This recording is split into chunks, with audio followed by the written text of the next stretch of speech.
Halo Bapak Ibu semuanya, apa kabarnya? Semoga kabar Bapak Ibu guru dimanapun berada tetap sehat-sehat semuanya ya. Terkhusus buat Bapak Ibu guru yang mengikuti pretest PPG di tahun ini. Kali ini saya akan bawakan soal-soal pretest PPG khusus mata pelajaran IPS bagian yang ke-10 ya. Langsung aja Bapak Ibu ya.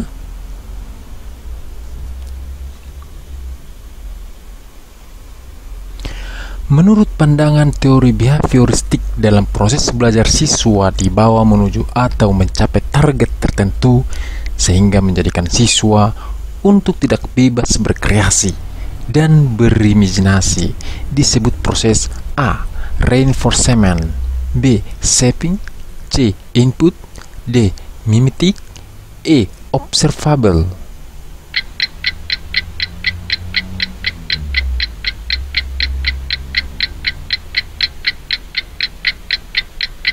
Jawabannya adalah yang B, shaping. Kita lihat pembahasannya. Teknik shaping merupakan suatu prosedur yang dapat digunakan untuk membentuk suatu perilaku yang belum pernah ditampilkan oleh individu di dalam modifikasi perilaku. Di dalam shaping, pembentukan perilaku baru dilakukan dengan cara memberikan reinforcement pada setiap tahapan perilaku sehingga semakin lama semakin mendekati target perilaku yang diinginkan. Dalam teknik behavior shaping ada reinforcement guna membuat sikap yang diharapkan tumbuh di dalam bimbingan kelompok. Dalam metode behavior shaping ada reinforcement yang digunakan untuk menimbulkan serta mengembangkan sikap yang diharapkan atau behavior tujuan. Semacam dalam tata cara pengkondisian operan, shaping membolehkan kita guna menimbulkan sikap baru dengan mengawali penguatan pada sikap yang telah dimiliki seseorang.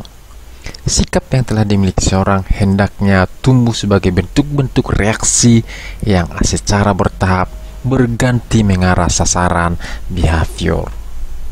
Itu dia pembahasannya Bapak Ibu. Kita lanjut soal yang berikutnya. Menurut Kolb, seseorang yang sudah mulai berupaya untuk membuat abstraksi, mengembangkan konsep, hukum atau prosedur dalam kegiatan belajar termasuk ke dalam tahap A. Pengalaman konkret, B. Eksperimen aktif, C. Konseptualitas, D. Pengalaman abstrak, E. Pragmatif.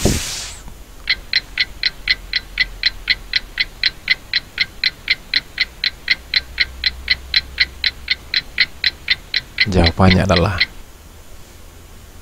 yang C, konseptualitas. Kita lihat pembahasannya. Konseptualitas adalah proses pembentukan konsep dengan bertitik tolak pada gejala-gejala pengamatan. Proses ini berjalan secara induktif dengan mengamati sejumlah gejala secara individual, kemudian merumuskannya dalam bentuk konsep. Konsep bersifat abstrak. Konsep berada dalam bidang logika atau teoritis, sedangkan gejala berada dalam dunia empiris atau faktual. Memberikan konsep pada gejala itulah yang disebut dengan konseptualisasi. Konsep bersifat abstrak dan dibentuk dengan mengeneralisasikan hal-hal yang khusus. Proses ini diawali dengan mengungkapkan permasalahan penelitian, latar belakangnya, perumusannya, dan signifikansinya. Masalah sebagai kesenjangan yang ada di antara kenyataan dan harapan perlu dirumuskan secara eksplisit. Masalah tersebut dapat ditangkap dari keluhan-keluhan yang ada dalam lingkungan sosial yang bersangkutan. Gejala-gejala khusus dari masalah ini diungkapkan secara jelas untuk kemudian konsepnya dirumuskan secara operasional. Kita lanjut soal yang berikutnya. Bila Anda sebagai guru IPS menemukan peserta didik mengalami kesulitan memahami materi pelajaran yang diberikan. Tindakan apa yang dilakukan? A. Memindahkan tempat duduk peserta didik ke meja paling depan. B. Mengulangi penjelasan bahan ajar kepada seluruh peserta didik. C. Memberikan bantuan belajar kepada peserta didik yang bersangkutan. D. Menugaskan seluruh peserta didik membaca buku sumber. E. Meminta peserta didik untuk mengerjakan soal.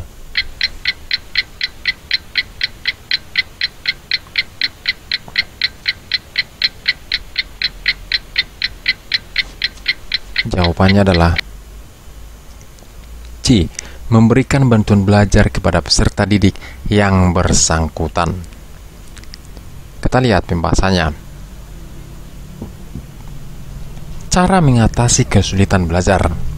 Berdasarkan gejala yang teramati dan faktor penyebab kesulitan belajar, maka upaya yang dilakukan guru antara lain. Nomor 1. Tempat duduk siswa. Anak yang mengalami kesulitan pendengaran dan penglihatan hendaknya mengambil posisi tempat duduk bagian depan.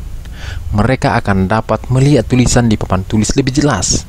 Begitu pula dalam mendengar semua informasi belajar yang diucapkan oleh guru. Yang kedua, gangguan kesehatan. Anak yang mengalami gangguan kesehatan sebaiknya diistirahatkan di rumah dengan tetap memberinya bahan pelajaran dan bimbingan oleh orang tua dan keluarga lainnya. Yang ketiga, program remedial. Siswa yang gagal mencapai tujuan pembelajaran akibat gangguan internal perlu ditolong dengan melaksanakan program remedial. Teknik program remedial dapat dilakukan dengan berbagai cara.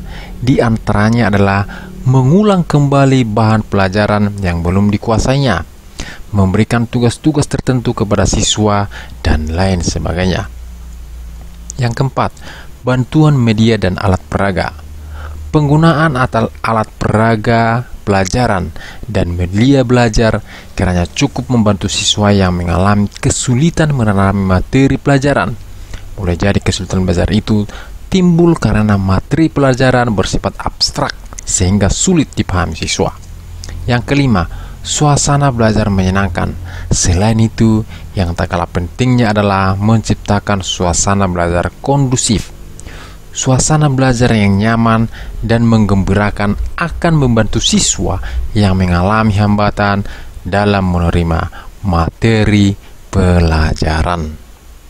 Kita lanjut soal yang berikutnya. Dalam menyiapkan materi pembelajaran IPS, Bu Ina menyusun materi pembelajaran dari bagian sederhana menuju kepada yang kompleks. Bentuk pengembangan materi yang disusun Bu Ina mengikuti pola A. Logis, B. Konstruktif, C.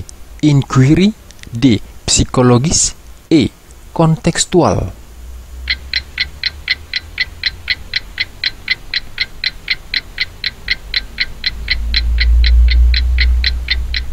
Jawabannya adalah B. Konstruktif. Kita lihat pembahasannya. Teori belajar konstruktivisme ini dikembangkan dari teori kognitif.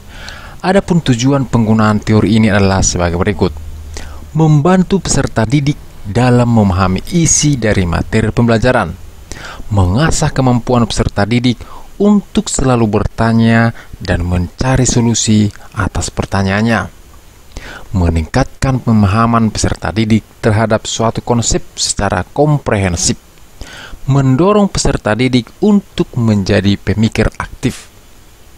Adapun keunggulan teori belajar konstruktivisme dibandingkan teori belajar lainnya adalah sebagai berikut: menuntut keaktifan peserta didik untuk menemukan pengetahuan berdasarkan kematangan kognitifnya.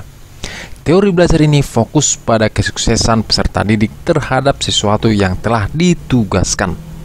Peserta didik dituntut untuk berpikir secara sistematis sehingga bisa membangun pengetahuan secara komprehensif. Kita lanjut soal yang berikutnya, Bapak Ibu. Pak Kapsul mengajar materi tentang kebutuhan manusia. Peserta didik diberikan kesempatan untuk menulis semua kebutuhannya sebagai seorang siswa atau peserta didik dan mengurutkan dari yang paling penting sampai yang kurang penting, lalu memberikan alasannya. Prinsip pembelajaran yang digunakan oleh Pak Kapsul adalah A. Integrated atau terpadu, B. Interaksi, C. Kesinambungan dan perubahan, D. Kooperatif, E. Konstekstual.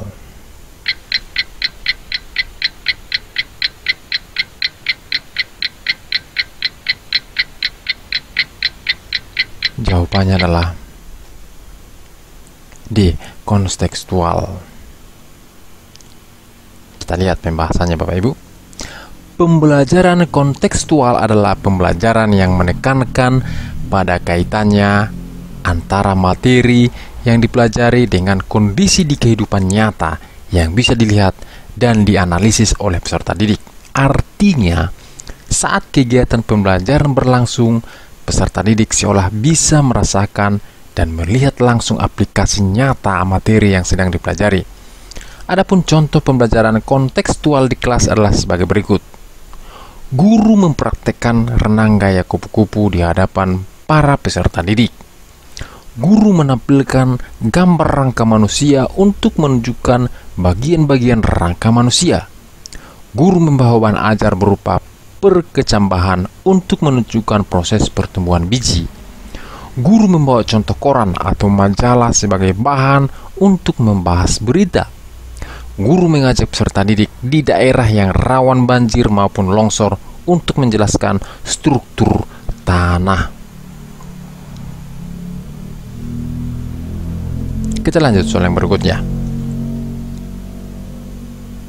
Materi tentang kegiatan ekonomi penduduk dalam hal ini ditinjau dari kegiatan ekonomi pada masa prasejarah sampai dengan sekarang. Persebaran dan kondisi fisik geografis yang berkaitan dengan kegiatan ekonomi penduduk. Pernyataan tersebut merupakan prinsip pembelajaran IPS. A. Integrated, B. Interaksi, C. Perubahan, D. Kooperatif, E. Konstekstual.